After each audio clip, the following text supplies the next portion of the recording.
Good afternoon, and welcome to today's New York City Council hearing on health. At this time, we would like to remind everyone to silence all electronic devices. Also, at this point, going forward, no one is approaching the dais. Chair Shulman, we're ready to begin. Good afternoon. I am Councilmember Lynn Schulman, Chair of the New York City Council's Committee on Health. I want to thank everyone for joining us for today's first Health Committee hearing of the new session. Today, we are hearing two pre-considered introductions. The first bill, sponsored by Councilmember Morano, would require New York City to provide its employees with 5 business days of paid leave when they donate bone marrow and 20 business days of paid leave when they serve as a living organ donor. The second bill, sponsored by myself, would require that where the health code requires licenses, approvals, or permits from multiple agencies, the Board of Health must coordinate with the relevant agencies to determine which approvals are needed and the order in which they must be obtained. My legislation is rooted in real-world implementation challenges, particularly for child care facilities. We heard this bill last session in relation to the child care background check backlog. The inspection and licensing process for child care facilities often involves multiple agencies, including DOHMH, the Department of Buildings, and the Fire Department. When responsibilities are not clearly delineated, providers can find themselves caught in the red tape, with agencies pointing to one another for interpretation or enforcement. We have seen firsthand how a lack of clarity can delay openings and strain already limited child care capacity. This is not a sustainable system, particularly for small providers or community-based operators without the resources or connections to navigate these hurdles. This bill does not alter or transfer any agency's existing authority to issue licenses, approvals, or permits. Instead, it focuses on coordination and transparency, ensuring that providers clearly understand the requirements. At its core, this bill is about good governance and practical problem solving. Clear, accessible requirements benefit agencies, providers, and families alike and help ensure that essential services like childcare can come online efficiently while maintaining all appropriate health and safety standards. We look forward to hearing from the administration and other stakeholders today about the proposed legislation. I would like to thank the committee staff, Chris Pepe, Josh Newman, and Elizabeth Arzt, for their hard work in preparing for this hearing, as well as my team, Jonathan Boucher, Kevin McAleer, and Sammy New. I will now turn it over. Before I do that, I want to acknowledge we've been joined by Council Members Morano, Epstein, and Ariola on Zoom. I will now turn it over to Council Member Morano for his opening statement on his bill. Thank you, Chair Schulman, and thank you to the committee for holding this hearing. This bill is simple in its purpose. It's to remove barriers for people who voluntarily choose to save another person's life and to recognize them for doing so. For years, when I was on the radio and now as a city council member, I've heard from New Yorkers waiting for a number of organ transplants, but specifically for kidney transplants. People tethered to dialysis machines, sometimes for years, families hoping for a call that could change everything. And I've also met several living donors who stepped up and gave someone a second chance at life. And it's been a very rewarding proposition, not only for the recipient, but for the donor as well. Living organ donation saves lives, but it's not easy. It involves surgery, it involves recovery time, and very real financial and professional pressures. No one, in my view, who chooses to go through that process to help another person should have to worry about losing pay or jeopardizing their job. That is what this legislation is designed to address. The bill would provide city employees with paid leave for bone marrow and living organ donation, and it would establish a voluntary honor roll to publicly recognize those extraordinary acts of generosity. It's narrowly tailored, respectful of collective bargaining frameworks, and focused squarely on public health and human dignity. It's a totally nonpartisan issue. Supporting people who save lives shouldn't depend on ideology or party. It's about compassion, common sense, and leading by example. I look forward to the testimony today, especially from experts and or folks that have been affected by this. And I think the voices that you're about to hear today are the reason this bill exists and should guide how we move forward. So thank you, Madam Chair. Thank you. I want to acknowledge we've been joined by Councilmember Brooks Powers via Zoom. We will be hearing testimony from representatives from the administration. I now turn to committee counsel to administer the oath for this panel of administration officials. Thank you, Chair. Good afternoon. If you could both please raise your right hands.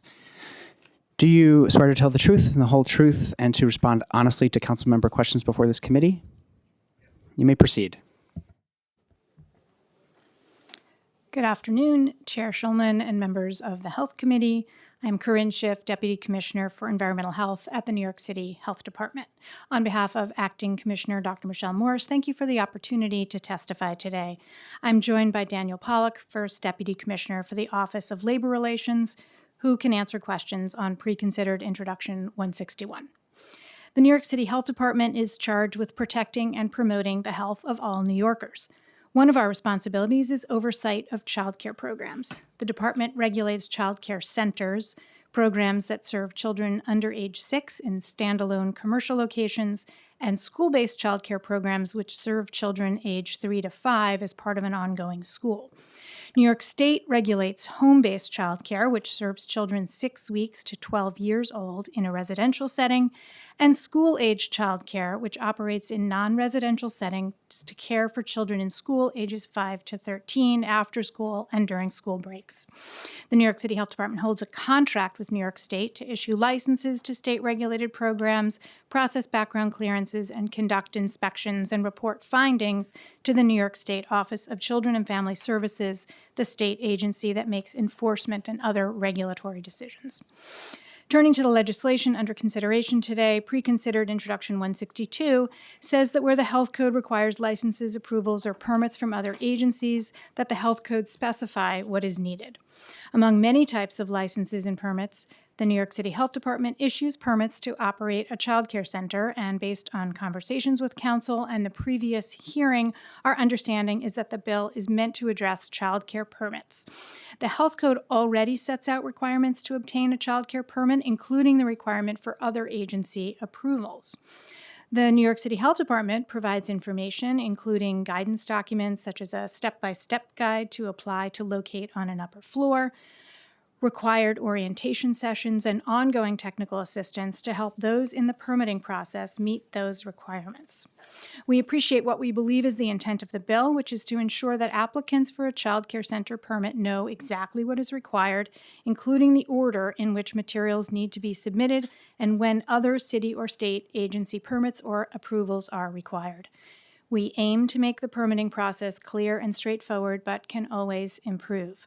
The department believes that the bill as written does not directly address this concern and is overly broad. We look forward to discussing the bill language with council to ensure that it addresses the intent and desired scope in order to assist child care providers.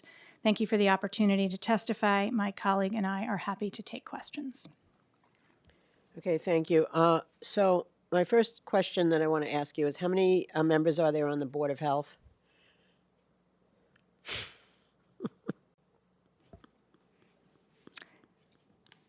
Right out of the box there. We got me. You got. I think it's 13, but let me get my colleagues to make sure. Okay, so there's a second question to that, which is how many openings are there on the department? And we will on the Board get of Health? back to you about that. Okay, so I want the answers to those two questions. Yes. Okay. How does DOHMH currently identify and communicate when a health code provision requires approvals or permits from multiple agencies? So a lot of our work is communicating to our regulated entities about what is required under the health code. To take childcare programs, for example, we do a huge amount of outreach, education, and training. So when a new provider is applying for a permit, for example, we have a mandatory permit orientation process, and that is an opportunity for us to walk through all of the steps required to get a permit, including the sequencing of those steps, and to offer recommendations for strategies to make the process go more smoothly. For example, when providers are searching for a space, prospective providers searching for a space, one of the things they might want to consider when they're looking at that space is whether there is lead-based paint on the walls, because that's something that will need to be abated. So we describe those things so that as providers are preparing to submit their permit, they can have all of these things in mind. We have guidance materials on our website. We have in-person people can come to our office for in-person consultations. We have people who can assist provide technical assistance on the phone. How often do permits or approvals required by the health code for childcare facilities require involvement from an agency other than DOHMH? So in order to get a childcare permit, you need to show that the location has a certificate of occupancy from DOB, and you need to show approval by FDNY. You will not be surprised that one of the major health and safety concerns is to make sure that all the fire prevention requirements are in order. Which other agencies most often approve licenses, approvals, and/or permits required by the health code? For childcare programs, the other major agencies are DOB and FDNY. The background clearance process that we handle at the health department does go through other agencies, but we handle those. The provider doesn't need to go directly to those agencies. In 2023, the committee received testimony on the proposed legislation stating that DOHMH is already in compliance with the requirements of this legislation. Would this bill require new formal coordination processes, or could it largely be implemented through existing interagency structures? So we do think that we are in compliance. As we've read the bill, what we suggest, as I testified, is that we sharpen some of the language to make sure that it's targeted to the thing we believe that is the intent of the bill, to address childcare programs, and for you to require us, as I testified, to make sure that our guidance materials are really helpful to childcare providers and make very clear what is required under the health code to get a permit, including the sequencing, which I know sometimes providers say that they're confused about that, even though we do have all of these materials. And so we are happy to continue to improve our guidance materials so that providers know exactly what is required. Does the Board of Health foresee any issues in coordinating with other agencies to ensure compliance? So the board wouldn't typically coordinate with other agencies. The Board of Health directs the health department. Okay. And so the health department would coordinate with other agencies, and we do coordinate with other agencies. We're in regular communication with DOB and FDNY as those permit applications come through and they move along the process to the next step. In relation to childcare facilities specifically, how does DOHMH determine whether an exemption under health section 47.41B and C would be allowed? So the health code provisions that you're referencing are those that address the floor, the level of a facility where the child care program can be located. And those requirements set out by the board are really about emergencies. So we can all imagine, turning again to fire prevention, should there be, horrible to think about, but a fire in a childcare facility or even the building, what you want is for children to be able to be evacuated as quickly as possible. And obviously we're talking about sometimes babies, children who are not yet walking, or toddlers who are not great walkers, little kids not great at the stairs. So the default rule in the health code sets the floor for infant toddler programs as the first floor, and it can go a little bit higher for preschool programs. But we do have a way for providers, prospective providers, or currently permitted providers who want to expand to other floors to submit documentation to us. I've brought the guide here, and it's really a step-by-step, literally step 1, it says step 2, for showing us that you have enhanced safety protocols to be able to handle an emergency evacuation if you are taking that risk to locate on a different floor. What have you done to make sure that you're addressing that risk? So you show us an enhanced safety plan, and you do need to go to get a certificate of occupancy or one of the other DOB approvals, and also FDNY approval for that. How does DOHMH communicate with FDNY and DOB? Do child care facilities reach out to FDNY and DOB themselves? Do you help them in the application process, or the dedicated DOHMH staff on this particular issue? So we do a lot of that communication for them. There are live people who are there to work with childcare providers to offer that technical assistance and to move that application along. So it's primarily by email that we will send the information along to our contacts at DOB and FDNY, and we can get on the phone if something seems to be stuck or if there are questions. And we do encourage providers to stay in close touch with us if they have questions about where their application is. Okay. From DOHMH's perspective, how have licensing delays tied to multi-agency approvals affected the ability of childcare providers to open or expand, particularly in high-need neighborhoods? So I am not aware of delays generally. If there are providers who you have heard from who feel that there is a delay, you should certainly let us know. And we do hear from providers when they have questions about where their application is, and we do our best to troubleshoot and move that along. A lot of so much of being ready to get a permit for your program is in the hands of the provider, and it really depends on their starting point. Have they, for example, as I mentioned at the outset, have they secured a space that has lead-based paint on the walls? If they do, that is going to take them longer because we require abatement of that lead paint, as we would all, I'm sure, agree is critically important for child safety. So all of these steps it really is very fact dependent on that particular provider. There are times when things get stuck and maybe someone hasn't seen an email, and we will try to work with the provider. We want the providers to reach out to us, and we troubleshoot that by phone or by email to move that along. From DOHMH's perspective, how have licensing delays tied to multi-agency approvals affected the ability of childcare providers to open or expand, particularly in high-need neighborhoods? Oh, I just did. What is the average time frame citywide for a child care facility to receive all necessary city mandated approvals to operate as a child care facility? So the range of time that it takes to secure a permit for a child care center really varies for the reasons I've said. Our data show the time from submitting the application until we issue that permit. Some providers will submit the application to us before they have even found a space for their program. Other providers submit that application to us when they've got their space, they've done their renovation, they've found their staff, they've pretty much filled out all the documents. So it's a very big range. I can tell you that the median time is a little under 80 days.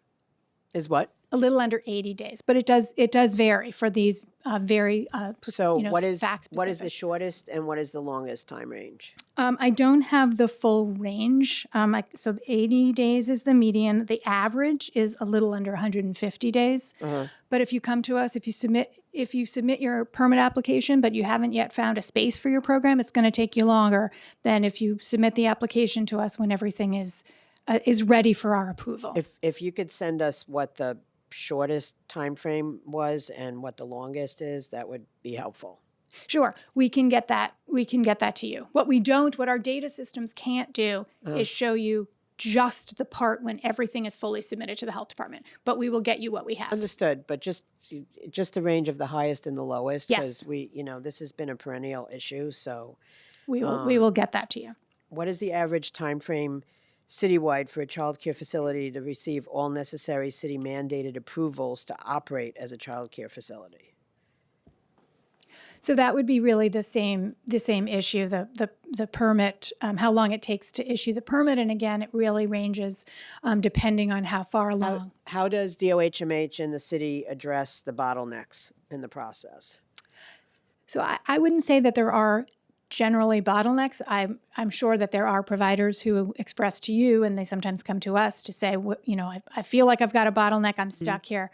But I'm not aware that is a general problem. So I wouldn't say that there are general bottlenecks.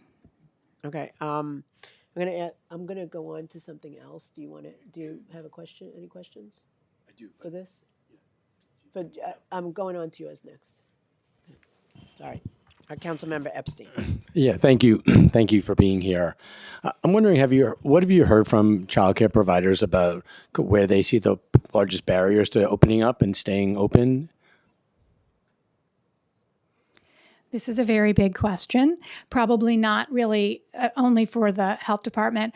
I think we've all read in the newspaper things that child care providers talk about, Not rent, about enrollment, about government related issues. government-related issues.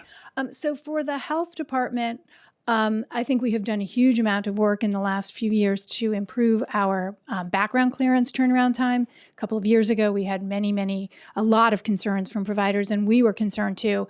In 2023, I think it was, we launched an online system for managing those background clearances, and since then, our turnaround times have vastly improved. We're continuing to improve those, but I think we've gotten a lot better. When you say that, what's the average turnaround time for background clearances now?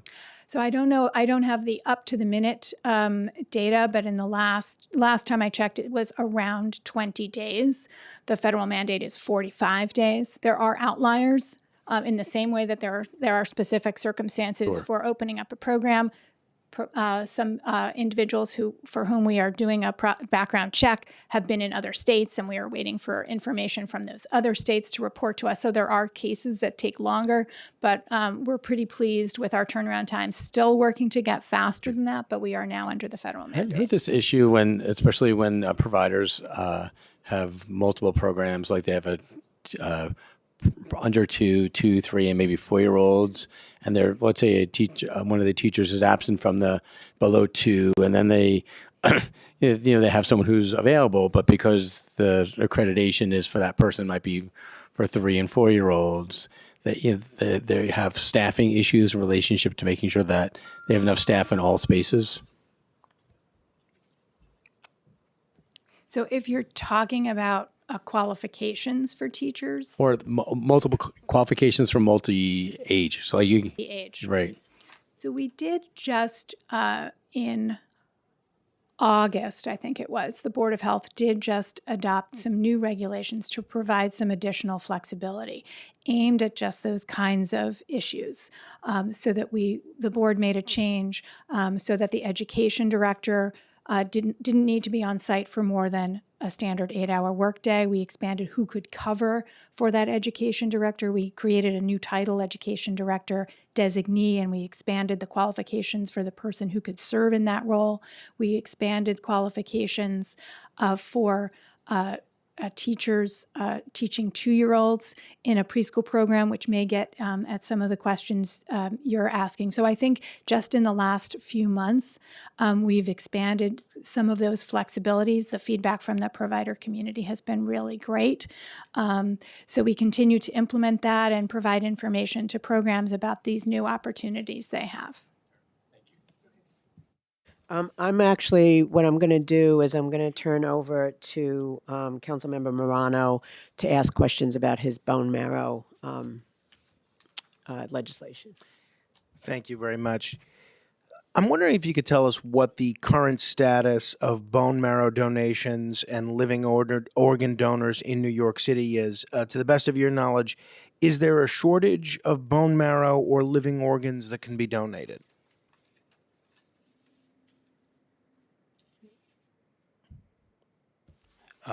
Thank you for the question, Councilmember Morano. I represent the Office of Labor Relations. I am certainly not aware of that information.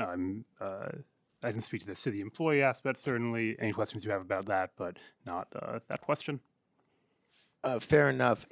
In terms of the administration's position has to do with, are you not supportive of the legislation as it's currently constituted? Councilmember, I think what I would say is that we appreciate the intent of the legislation. I think you laid it out very clearly in your remarks, but we have legal and policy concerns about legislating an issue that is a subject of collective bargaining. We believe that those issues of employee benefits should be worked out at the bargaining table between the city and its unions. Now, can you point to a specific provision of the Taylor Law that prohibits the council from establishing a baseline paid leave standard by local law as opposed to requiring the administration to bargain over implementation? I think on that question, Councilmember, I'd have to consult with the law department before giving kind of any answer. I believe they would have to give the official answer on that. The city already has legislatively mandated employment standards in areas like safety rules, jury duty, health protections. How is this materially different from those examples? Thank you for the question. I am not sure those specific examples. I know jury duty has been a long-standing leave benefit available to city employees. I think it actually predates collective bargaining even in the city, and it is embodied in our collective bargaining agreements. The other benefits, I'm not aware of anything particular to city employees for those benefits. But I Last can certainly- question, if I may, Madam Chair. This bill explicitly states that it doesn't affect the mayor's authority to bargain with certified employee organizations. How does that language fail to address your concerns? So I think, Councilmember, it would be, it may say that it doesn't affect it, but in essence, it is, as you said, saying a minimum standard for leave benefits. So it is saying a standard, a new leave benefit. It's establishing a new leave benefit, something that would certainly be a mandatory subject of collective bargaining. And I think, just to take a hypothetical, if on the contrary, there's legislation that sought to reduce employee benefits in some way and say it doesn't affect the union's authority to collective leave bargain, I don't think any of us would really seriously consider that. So I think, despite that passage, there are still the same concerns I mentioned. If you believe collective bargaining is required to implement this law, would the administration commit today to entering into those negotiations promptly so that living donors are not left without protection? That's not something I can commit to today, Councilmember, no. Thank you.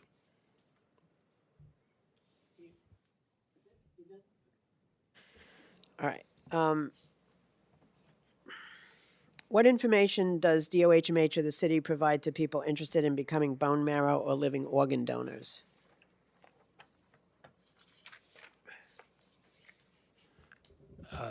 Chair Schulman, I'm not aware of any of that.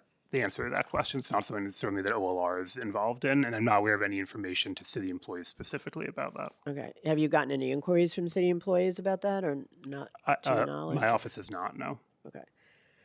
What barriers exist for people seeking time off to donate bone marrow or to be an organ donor? Do city employees face particular challenges in being a donor? So I would say that there's no particular challenge as compared to any other form of sick leave. I can lay out some of the sick leave benefits available to employees that would allow them to take time off for this purpose. First of all, your sick leave benefit. City employees, most civilian employees accrue 12 sick leave days per year.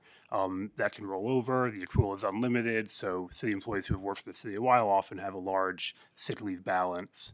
There are also provisions to allow for advancement of sick leave. If an employee has run out of sick leave but is ill or would want to become an organ donor, they could be advanced sick leave by their agency. In addition, there's permanent employees with 10 years of service can be granted up to 3 months of additional sick leave by their agency at the agency's discretion. So that would also be an option for those employees. Finally, there are a few specific DCAS programs where employees can donate leave to another employee. So that arises a lot of the time when an employee has kind of a catastrophic illness, uses all their leave. There's an ability of kind of their colleagues to donate leave to them for their use. I think something like that also could be available for this circumstance. So doesn't the city give paid leave for screenings like for breast cancer and things like that? Yes, that is pursuant to a state law. I So believe. is there any reason that you wouldn't give leave for this? That's what I'm trying to, without using sick leave, which is not what screenings are. I certainly understand the desire, council member. I think the cancer screen was a state law, so certainly we're mandated to comply with that. Generally speaking, unless something has been mandated by state law or federal law or has been specifically negotiated in a collective bargaining agreement, we would not provide that leave. So it's certainly something we'd be willing to discuss. It's not something I believe unions have raised really, but it's certainly something we'd be more than willing to discuss in bargaining negotiations. Well, union contracts are coming up, so there's an opportunity for that. That is true. So I'm guessing, does the administration support this legislation? I just want to ask for the record. And why not? At this time, no, we do not. I think, as I mentioned, we have those concerns about legislating issues of collective bargaining. Okay. I have some questions. First, we've been joined by Councilmember Mercedes Narcisse says she joined us a while ago, so my error in not acknowledging her sooner. But I also have some questions that Councilmember Brooks Powers asked me to ask on her behalf. So this is for regarding the childcare issues. So in geographically isolated communities like the Rockaways, where residents often face, long travel times to reach hospitals and specialty care, how does DOHMH factor geographic equity into health code implementation and permitting decisions, particularly for community-based health and child care facilities? So first, let me respond to the Board of Health question, which I got the answer to. It's So 11. I there meant are to tell you 11. it's 11 and you have 8. Oh, you knew the answer. We just looked You it looked up. it up. So, I sorry looked about it up too. There are 11, and we have 3 vacancies, as you said. They should. So I just want to say to the administration, we should get those vacancies filled. But go ahead. Thank you. So the role of the health department is to permit programs. We regulate childcare centers and school-based childcare. So the tenor of the question, I think, is maybe more directed to some of the agencies that are planning for where childcare should be. So from our point of view, we are permitting a provider that is located in any place in the city. We are doing that work to support their permit application, and then, of course, doing that technical assistance, education, and inspections. Okay. What steps is DOHMH taking to ensure that neighborhoods with limited healthcare and childcare infrastructure are not disproportionately impacted by multi-agency approval delays, and are there targeted strategies to increase capacities in these high-need areas? And I want to just make a comment that I know that the council member, because I've been out to her district, is talking about Far Rockaway. So there's particular issues out there. So I'd be happy to take a look at that. I am not aware that there are delays for providers seeking to open childcare programs in the Rockaways. That the issues, the permitting process would be the same. So if there are particular issues that the council member wants to highlight for us, we'd be happy to take a look at that. Okay. And then the last question she had is, how does DOHMH coordinate with other agencies to ensure continuity of care and safe operations for health and child care facilities in emergency-prone or transit desert communities, which is hers, actually.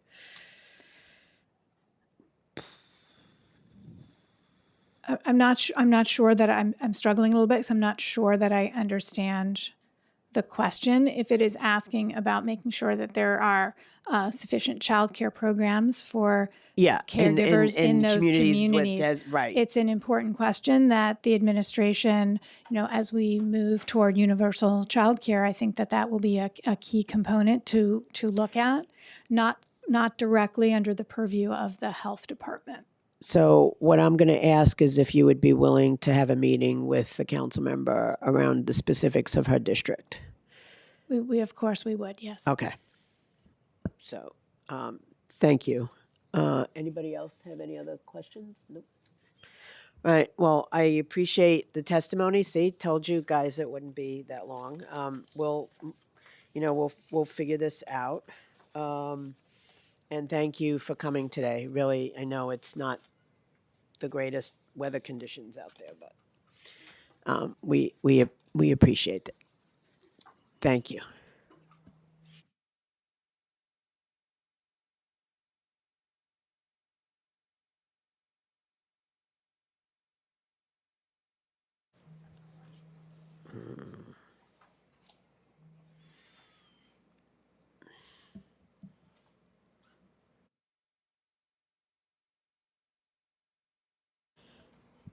We don't have anyone to testify in person. If anybody is here, you should sign up.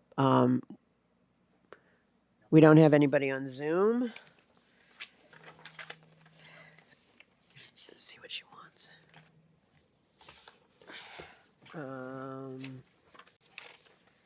Let's see.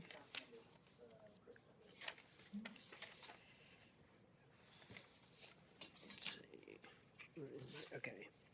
If there's anyone else present in the room who has not had the opportunity to testify but wishes to do so, please raise your hand. Seeing no one else who wishes to testify, this hearing is adjourned.